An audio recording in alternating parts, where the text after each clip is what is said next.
Good morning po sa inyo lahat. Isa pang muli yugto na ating daily Bible blessings. Pamagat po na ating aralin ngayong umaga ay laging magtiwala sa Diyos. Laging magtiwala sa Diyos.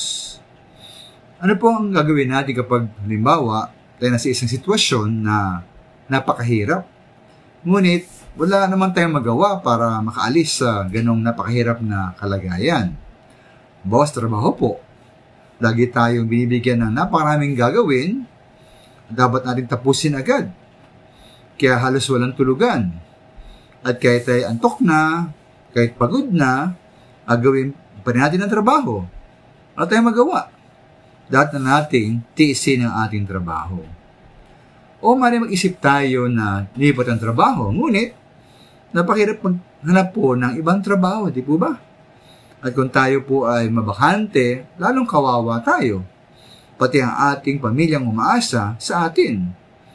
Kaya wala tayong magawa kundi magtrabaho at magtiis.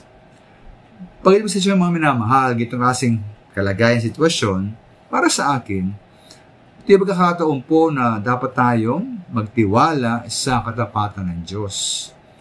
So sabi nga po ng Panginoon sa mga awit 1:4-5-17, matuwid si Yahweh sa lahat ng bagay niyang ginagawa. Kahit anong gawin ay kalakip ang masagana niyang awa. Tripi angkop din sa bagay na ito, ang sabi sa unang Pedro 4:19, sabi po roon, kaya nga ang mga naghihirap dahil sa kalooban ng Diyos ay dapat magtiwala sa lumikha at magpatuloy sa paggawa ng mabuti. Ang Diyos ay laging tapat sa kanyang pangako.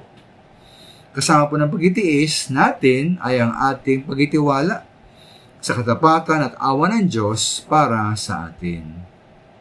Dahil nga po ang Diyos ang may hawak ng lahat ng bagay at walang nangyayaring bagay na sa labas na kanyang kalooban, siya nga po ay nasa likod ng lahat ng pangyayari, pati ang lahat na pangyayari sa ating buhay.